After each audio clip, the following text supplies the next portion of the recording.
Hi, friend. I was talking with a client last week in a one on one strategy session. When you join my group program, you get a one on one session with me, 1 hour, and in the first 30 days of joining. And in one of these calls, I ask the question prior to the call: what's your biggest challenge in fundraising? And this particular client had said, prioritizing the ask, that they get caught up in lots of other things on their plate and that they just don't get around to asking. And so in the one-on-one call, I'm asking about that. I'm like, okay, tell me more. You're getting caught up in doing, you don't prioritize the ask. What does that mean? They're like, well, I'm just in the weeds of stuff that I can't, it's not asking for money. I just don't make enough asks.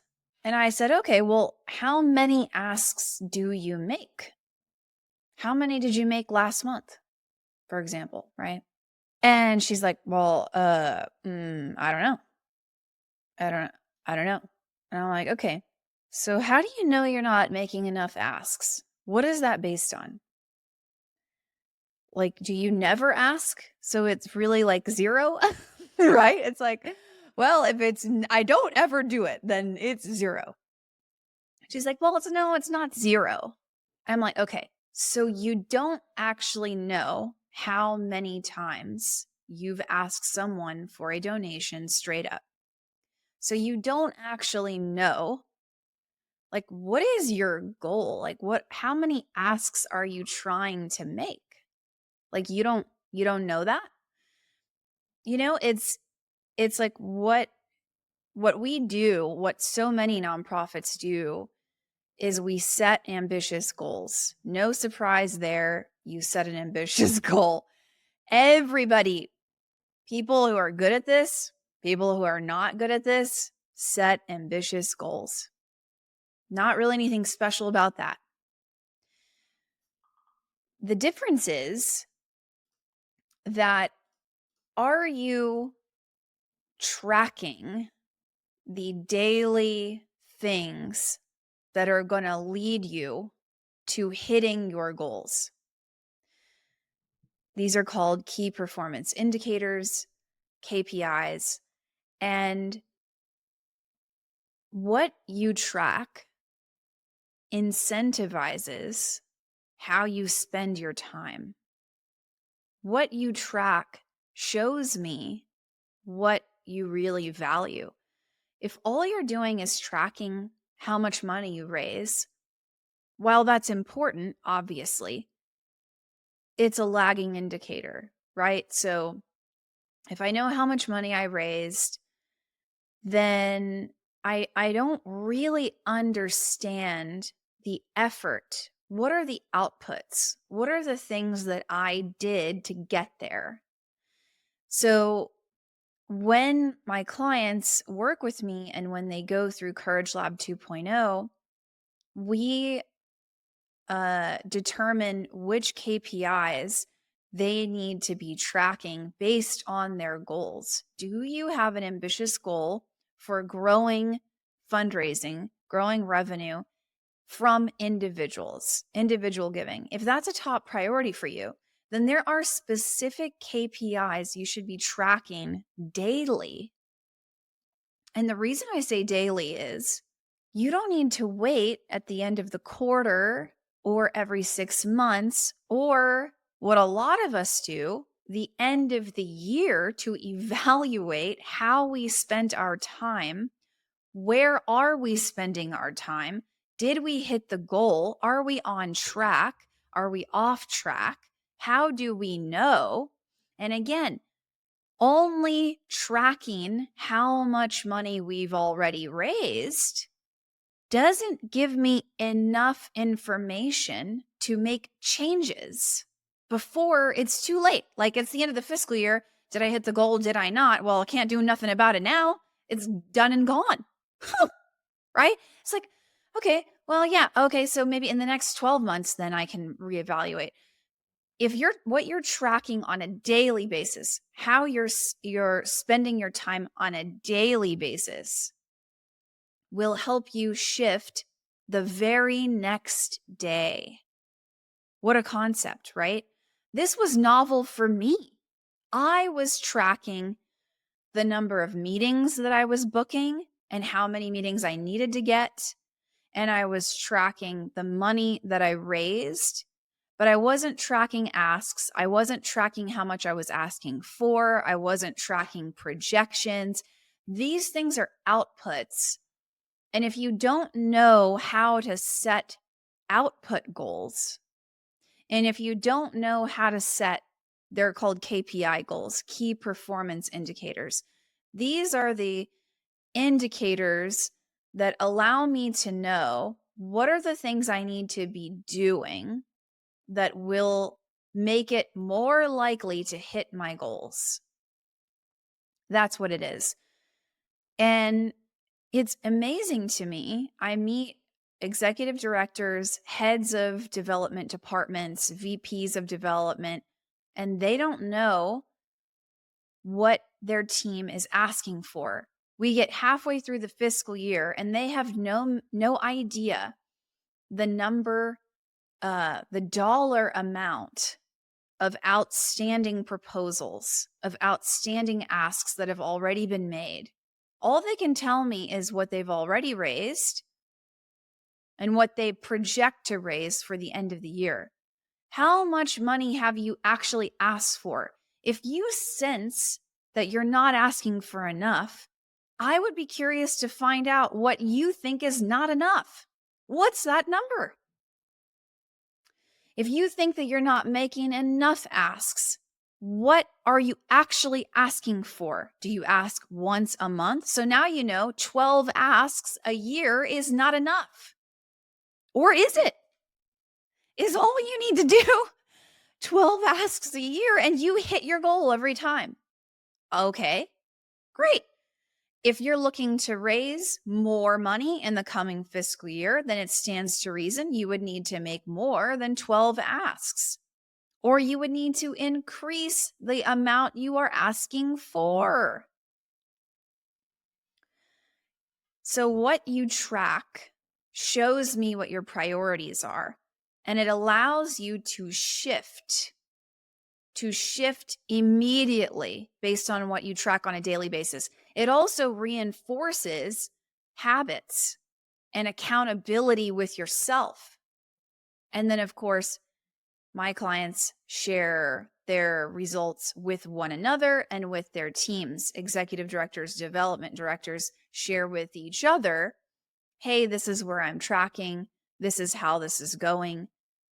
I'm ahead of goal. I'm behind. I'm on track, whatever it is. And it allows me as the coach to come in and diagnose what the issue is. Where do we need to dial in the skills? Where is the actual problem? What is the problem? So you might think I'm just not making enough asks. But what really is going on is you're right. You don't really ask enough. You don't ask often enough. You make too few asks. But every time that you ask, you get a yes. So you get an immediate yes, which is an indicator that you are asking for too little. If you email someone and you ask them for $15,000 and they email you back immediately and say, sounds good, I'm in. I'm telling you, my experience, 8 times out of 10, 9 times out of 10, you left money on the table. They didn't need to think about it. They didn't need to pray about it. They didn't need to talk to their spouse about it, their partner about it. They didn't need known information, nothing. They just said, yep, sounds good. Okay. So really easy then, too easy, a little bit easy. If you're looking to raise more money than you did before, then they can't all be immediate yeses. Let's say that you are making a lot of asks and you're not getting a lot of yeses. Then the problem is, Right, I jumped to solutions right away. The problem is you may be asking the wrong people. You may be bad about timing. You may be the approach, the ask itself isn't great. So these are quality issues that can be improved with skills, better skills. So, do you have the emotional intelligence to read the relationship? Do you know where people stand? Do you know where you stand? Can you manage yourself well? Can you regulate your own emotions related to fear, related to anxiety and trepidation when talking about big money with rich people? These are emotional IQ pieces. If you don't have a big enough emotional IQ for your big goals, that's an area where you can get feedback. You can get coaching and mentorship and grow in that area. It is possible. Absolutely. If you are struggling with the ask itself, you're asking the right people, your timing is good, but it's just what you're actually saying to them isn't quite quality that you want. And so therefore you're not getting a lot of yeses, then that's an area where you can grow as well. You need to improve your communication skills. This can be developed. You can get training and support and coaching and a mentor to help you become a better, more effective, more compelling, influential communicator. It is absolutely possible. Let's say that something you need to work on is you go into the meeting and you know how much you're going to ask for, and the donor speaks up first and is like, you know what? I want to do $5,000 and then maybe $10,000 later. And here's what I'm thinking about this and this, and this is my plan. But you had a plan yourself. You were going to ask for 30K over 2 years, 15K this year, 15K next year. But because the donor beat you to the punch, now you're like, my plan is shot to poop. Dang it. Hate when that happens. It happens to all of us. So what are you going to do now? Now your skill of adaptability. Can you adapt? Can you stay in it? Can you stick it out? Ask follow-up questions. Can you stay curious? Can you find out why? Are you willing to ask? Are you willing to sit in the discomfort for just a little bit longer and find out? Can you stay in that curious place? Don't fill in the blank. Don't make assumptions. Don't run away. Don't, oh, okay. Oh, got it. That sounds good. Okay. Thank you so much. Bye. Because it didn't go according to your plan. Can you adapt? Can you be flexible and stay strong at the same time? This is a skill. It's also a character thing. Do you have the character to be humble and still courageous? Stick to your plan. Stick to what you told yourself you were going to do. Can you stick to it? I guess you could call that perseverance. When you are faced with obstacles and barriers, can you stick to what you told yourself you were going to do? Do you know how to do that? Are you around people who do that? These are things that when we are tracking, you see how deep that went, right? With the psychology of what's really going on. This is what I do with my clients. We really need to understand what is going on behind and underneath our behavior, our thinking patterns, and what we would like to do, how we would like to intentionally move forward instead. So, tracking the right KPIs really allows us to be more informed in the ways in which we can improve. You can say to me that you think XYZ is the problem, but I'm going to ask you what you're tracking. I'm going to ask you what your numbers are. I'm going to ask you, okay, Well, if individual giving is a priority, then how would I know? Can I look on your calendar and see that it is a priority? How many meetings are you booking? How many meetings are you asking for? How many proposals do you have? How much money have you asked for cumulatively as of this point in the fiscal year?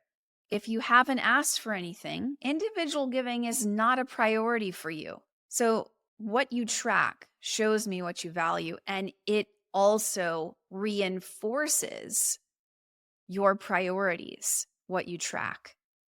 And so there's a tremendous opportunity to be more intentional about what we consider to be leading to our success. What are the things that I need to prioritize with my time if I'm looking to raise 2 million from individuals? And related to what we track is radical accountability. You do not need more meetings. You do not need to put more work on your plate because your team member is slacking. You need to have a radical accountability conversation. I can't tell you how many executive directors, development directors, heads of development departments I talk to who are overloading their own plate because their team members are slacking. And there's a lack of accountability. The leaders are not being honest. And I know I did another episode on giving feedback and how feedback is costing you millions and avoiding giving feedback is costing you millions. It is. There's no doubt.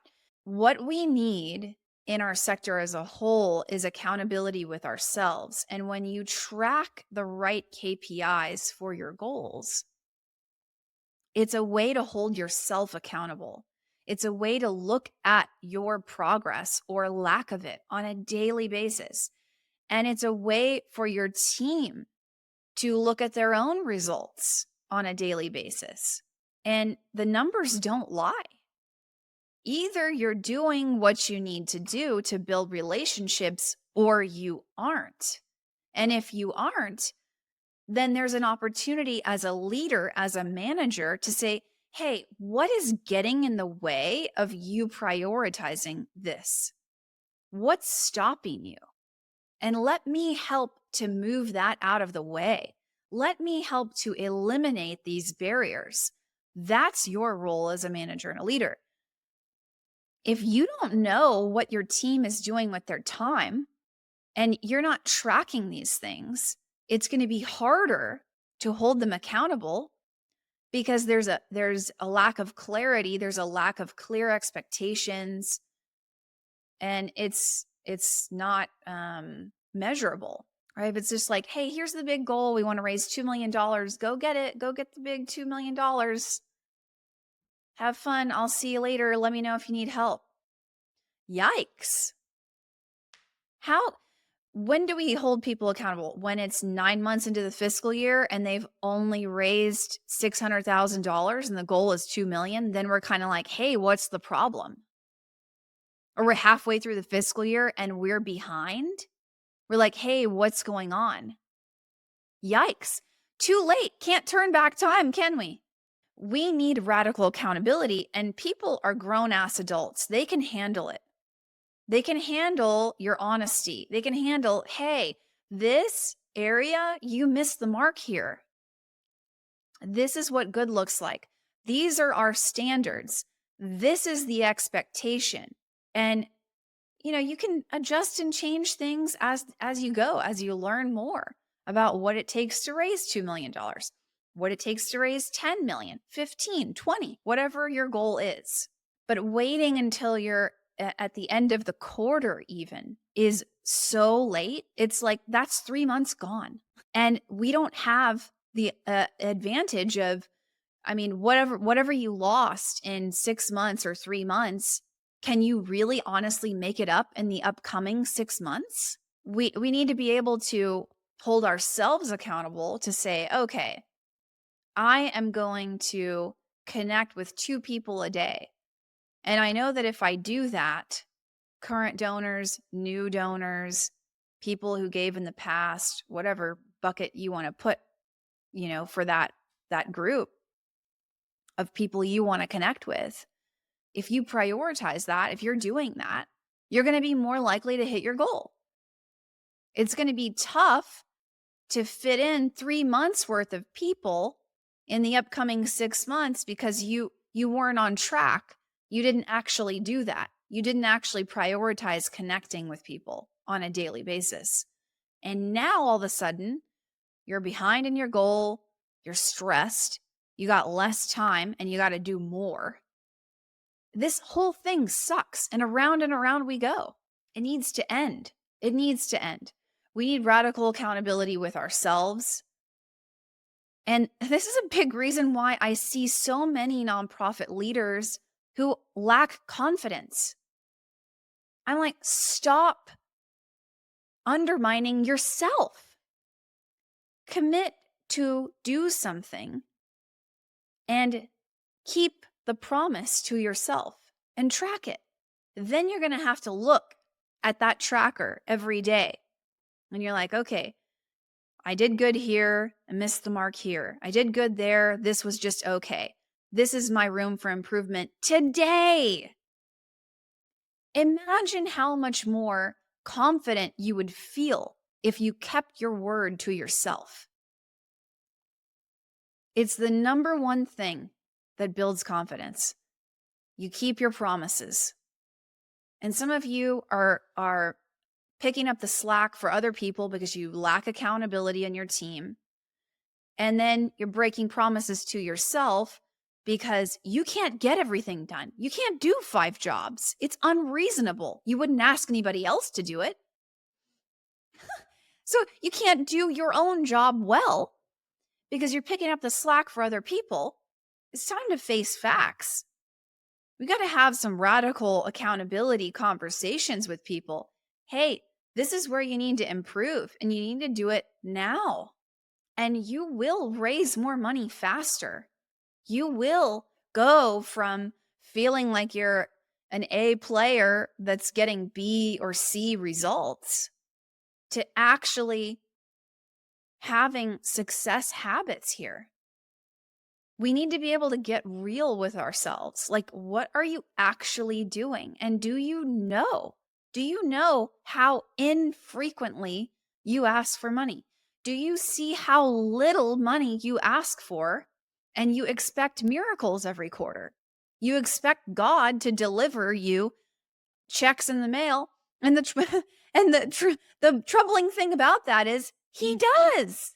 Sometimes God sends surprise funding that we did nothing for, that we did not anticipate, we did not manufacture, our strategic plan didn't make it happen. It was a gift from God. And relying upon that is irresponsible. So we need radical accountability with ourselves. Become the person who holds yourself accountable to a higher standard.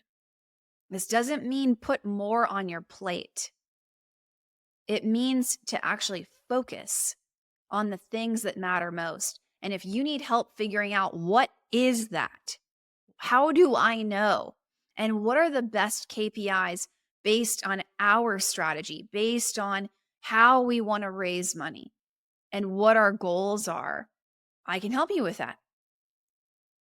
This is what I see clients do all the time. And it changes everything for them. It changes their whole freaking life. They're actually winning.